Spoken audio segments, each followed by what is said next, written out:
ఏపీలో assembly parliament అభ్యర్థుల జాబితా విడుదలైంది. ఒకేసారి 175 అసెంబ్లీ అభ్యర్థుల్ని ప్రకటించింది వైసీపీ. 25 ఎంపీ స్థానాలకు గాను నిన్న 9 మంది అభ్యర్థుల్ని ప్రకటించారు. ఇవాళ మరో 16 మంది లోక్సభ అభ్యర్థుల్ని అనౌన్స్ చేశారు. నెల్లూరు, ఒంగోలులో సిట్టింగ్ ఎంపీల్ని పక్కన పెట్టారు జగన్.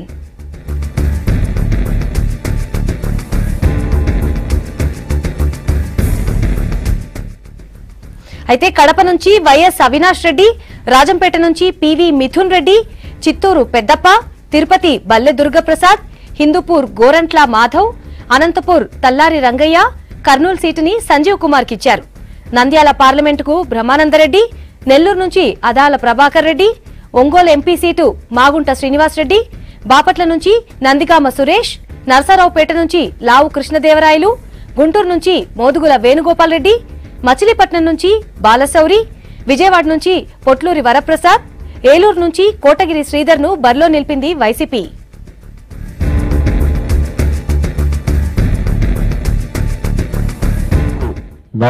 సీట్లు ఇవ్వడం, చంద్రబాబు నాయుడు గారి మాదిరిగా ఆయన రిలీజ్ చేసిన లిస్టుల్లో బలిద కులస్తులను కూడా బీసీల జాబితాలోనే తాను చేర్చేసుకుని బీసీల జాబితాను పెంచేసినట్టుగా చూపిస్తా ఉన్న చంద్రబాబు నాయుడు గారి మోసానికి ఇక్కడ ఖచ్చితంగా చెప్పవలసిన అవసరం కూడా ఉంది.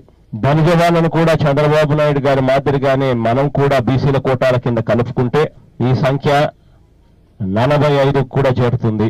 ఇది ఒక అబ్జర్వేషన్. అయితే గతంలో ఇచ్చిన దానికన్నా ముస్లిం సోదరులకు ఇంకా ఒక సీట్ ఎక్కువగానే ఇచ్చాం. 5 స్థానాలు ముస్లిం సోదరులకు ఈసారి ఎన్నికల్లో కూడా ఇవ్వడం కూడా జరుగుతా ఉంది. ఇక లిస్ట్ అంతా కూడా సుదీర్ఘంగా చదివి వినిపించిన పరిస్థితుల్లో మీ అందరికీ కూడా పేరు పేరున వచ్చినందుకు కృతజ్ఞత తెలుపుకుంటూ దేవుడి దయ, నాన్న దీవెనలు, ప్రజలందరి ఆశీస్సులతో వీళ్ళంతా గెలవాలని మనస్ఫూర్తిగా కూడా ప్రార్థిస్తూ సెలవు తీసుకుంటా ఉన్నాను.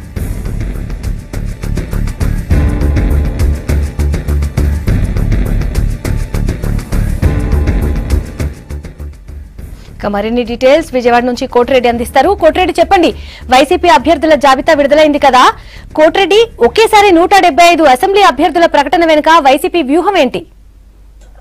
సుమలత, ఈ కొద్దిసేపటి క్రితమే వైఎస్ జగన్మోహన్ రెడ్డి ఇడుపులపాయలో మొత్తం అసెంబ్లీ స్థానాలకు అలాగే 25 పార్లమెంట్ స్థానాలకు అభ్యర్థులను ప్రకటించడం జరిగింది. గత కొన్ని రోజులుగా ఉన్నటువంటి సస్పెన్స్ వీడిపోయేట్లు మొత్తం ఒకేసారి అభ్యర్థుల్ని ప్రకటించడం ద్వారా రాష్ట్ర రాజకీయాల్లో ఒక రకమైనటువంటి కొత్త వరవడికి శ్రీకారం చుట్టాడు. ఇప్పటి వరకు 2 దఫాలు 3 దఫాలుగా లేదా ఒక్కొక్కసారి 4-5 దఫాలుగా కూడా అభ్యర్థులను ప్రకటిస్తున్నటువంటి ఆ సంస్కృతి నుంచి కొంతవరకు పూర్తి స్థాయిలో బయటకు వచ్చినట్లు కనిపిస్తోంది. అట్లాగే ఏవైనా అసంతృప్తులున్నా కూడా ఒకేసారి అంటే స్పష్టంగా బయటపడతాయి. కాబట్టి అలాంటి ఇవి లేకుండా ఎక్కడైతే 2 నియోజకవర్గాల్లో అసమ్మతి వర్గాలు ఉన్నాయో వారందరితో మాట్లాడి వారిని మళ్ళీ పార్టీలో వేరే విధంగా అకామిడేట్ చేస్తామని చెప్పిన తర్వాత జాబితా ప్రకటించడం జరిగింది. అలాగే జాబితాలో కూడా కొన్ని వర్గాలకు అత్యధిక ప్రాధాన్యత ఇచ్చామని చెప్పి జగన్ ప్రకటించడం జరిగింది. మొత్తం 175 స్థానాల్లో 41 మంది బీసీ వర్గానికి తాము సీట్లు కేటాయించామని చెప్పారు. ఒక వర్గం అంటే ప్రత్యేకంగా బీసీలకు అంటే తెలుగుదేశం పార్టీ ప్రకటిస్తుందని చెప్తున్నటువంటి బలిజ వర్గాన్ని కూడా కలుపుకున్నట్లయితే 45 మందికి బీసీలకు ఇందులో స్థానం కల్పించామని చెప్పారు.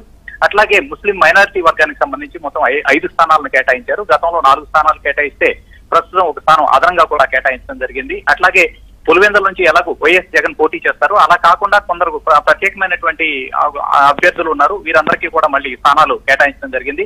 ఇటీవలనే అంటే ఇండిపెండెంట్ గా ఉన్నటువంటి తెలుగుదేశం పార్టీ నుంచి వచ్చినటువంటి చీరాల ఆమంచి కృష్ణమోహన్ కు మళ్ళీ చీరాల నుంచి పోటీ చేసేటువంటి అవకాశం ఇచ్చారు.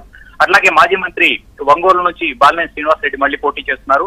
అలాగే లోకేష్ పోటీ చేస్తున్నటువంటి మంగళవీధి స్థానానికి సిట్టింగ్ ఎమ్మెల్యే ఉన్నటువంటి ఆర్కే రామకృష్ణారెడ్డికి మళ్ళీ సీటు కేటాయించడం జరిగింది. అలాగే మాజీ మంత్రి రేపల్లె నుంచి మోపిదేవి వెంకటరమణ పోటీ చేస్తున్నారు. ఇటీవల తెలుగుదేశం పార్టీ ఎంపీ సభ్యత్వానికి రాజీనామా చేసినటువంటి అవంతి శ్రీనివాస్ కు భీమిలి కేటాయించడం జరిగింది. అట్లాగే ప్రస్తుత స్పీకర్ గా ఉన్నటువంటి కోడెల శివప్రసాద్ మీద ప్రస్తుతం గతంలో పోటీ చేసి ఓడిపోయినటువంటి అంబటి రాంబాబుకే మళ్ళీ సీటు కేటాయించారు. ఈ సత్రపల్లికి సంబంధించి రకరకాల పేర్లు వినిపించినప్పటికీ తిరిగి ఫైనల్ గా అంబటి రాంబాబుకే సీటు కేటాయించడం జరిగింది. ఇక బొత్స సత్యనారాయణ చీపురుపల్లి నుంచి, శ్రీకాకుళం నుంచి ధర్మాన ప్రసాదరావు, అట్లాగే ఆముదాల వలస నుంచి రమణి సీతారాం, జగ్గేపేట నుంచి సామ్నేని ఉదయభాను తదితరులందరికీ కూడా సీట్లు కేటాయించడం జరిగింది. అట్లాగే మాజీ మంత్రి పిల్లి సుభాష్ చంద్రబోస్ కూడా మండపేట స్థానాన్ని కేటాయించారు. ఇక ఆర్కే రోజాకి సంబంధించి తాను సిట్టింగ్ గా ఉన్నటువంటి నగరి స్థానాన్ని మళ్ళీ కేటాయించడం జరిగింది.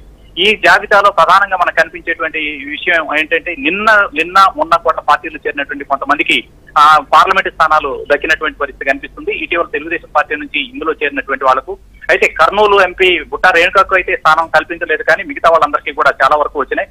ఇటీవల ఎమ్మెల్యే పదవికి రాజీనామా చేసి వైసీపీలో చేరినటువంటి మోదుగుల వేణుగోపాల్ రెడ్డికి గుంటూరు నుంచి పోటీ చేసే అవకాశం దొరికింది. రాత్రి వైసీపీ తీర్థం తీసుకున్నటువంటి వంగా గీత కాకినాడ నుంచి పోటీ చేస్తున్నారు.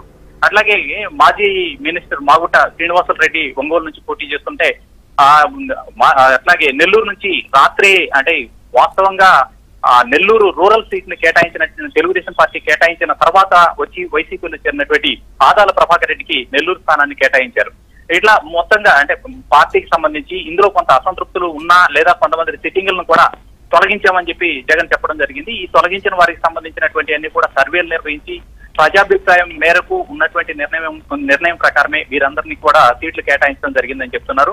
అట్లాగే ఎంపీ స్థానాలు 25 ఎంపీ స్థానాల్లో 7 బీసీలకు కేటాయించామని చెప్పి చాలా స్పష్టంగా చెప్తున్నారు. రాయలసీమ జిల్లాల్లో 3 బీసీలకు కేటాయించినట్లయితే కోస్తా జిల్లాల మొత్తంలో ఒక 4 స్థానాలు ఎంపీ స్థానాలు అంటే మొత్తం 25లో 7 స్థానాలను బీసీలకు కేటాయించి బీసీలకు పెద్దపీట వేసాం అనేటువంటిది వైసీపీ పార్టీ చెప్తున్నటువంటి మాట సుమలత.